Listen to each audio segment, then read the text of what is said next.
Andrew Rogers here with Tom Griffin after his team sweeps a doubleheader on the road against Limestone. Coach, first game, it was a pitcher's duel, 7 innings of scoreless baseball. You explode late, you carry that offensive momentum to come back from a 4-run deficit in game 2. Break down these two games. These are two big road wins. Yeah, big road wins. Good club. Brett does a good job. It was very competitive. You know, they're lefty. You know, you look on the stats and you're like, okay. And Brett was telling me, they had an injury to one of their number ones. And so this kid said, Coach, give me the ball. And, man, he stepped up. I mean, he did a really good job.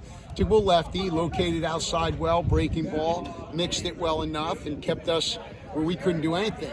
And fortunately for us, Noah was tremendous. I mean, he was so locked in and gave us scoreless innings. And then fortunately, we were able to get to the pen and get a couple hits. Mitch, big hits there, and that was good to have happen. We played pretty good defense in that game as well. Game 2, I think Mooney was the sharpest, obviously, in the beginning, and we had a couple errors there. Those are the freebies. Yeah. But again, they responded well. We got punched in the mouth early. We did answer back, put up the 2-run lead. They come back and tie. I probably should have pulled Mooney. I second-guessed it. I probably should have pulled him and brought in a fresher guy. Their kid Burrows did a good job getting the tying hit.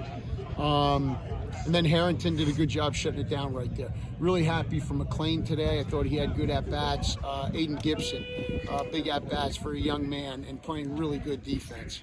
Go back to Noah's outing in game 1. He was phenomenal. Yeah. Straightened a bunch of Limestone runners when they seemed to get maybe some momentum. He said, no, not so fast. I'm going to shut him down real quick. What was it about his performance that stood out to you? It's his mentality. I mean, we've talked about this before. You have some guys that get on the mat.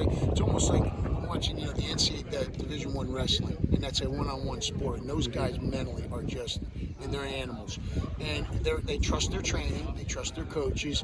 They realize I've worked for this. I deserve this. I think Noah has that same thing. I feel like he's, the mentality of him is I've worked extremely hard. I trust my teammates. I trust my coaches. I trust my training. And now I just go out and I got to perform because this is what I've trained for. And doesn't allow anything outside to get in. I think he controls his thoughts really well. You don't see too many negative thoughts get in him. He stays very even keel. But he's got that grind. He's got that grit about him right there.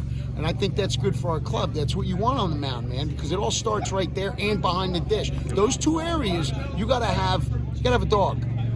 Game 2, everybody in the lineup had at least one hit. How important is that? I think we could touch on it in game 1 with the 8 runs, but it seemed like everybody made a meaningful hit. How important is that moving forward? Well, it was good. I thought we executed hit and runs. I mean, it's a big part of our offense, get people moving and try to put some pressure on people. We got to work on bunting. I guess we're not doing it enough. We're taking 2,000 reps in practice. I think we got to take 2,050 because in games, we have not been able to get bunts down. So we've got to increase the reps on that.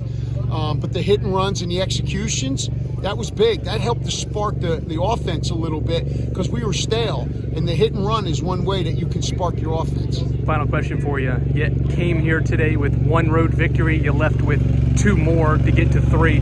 How critical is that moving forward to be able to play well on the road, knowing there's some tough teams you're going to face on the road coming up down the stretch? I mean, this is still going to be a battle tomorrow. Limestone's a good club. I think part of it had to do with our bus driver. We had Tavares as our bus driver and couldn't win a road game. We got a new bus driver today, and we're superstitious as players. I love Tavares. He's a great dude, but this bus driver we got 2 victories with. Sounds good. Good to talk to you tomorrow. All right, brother.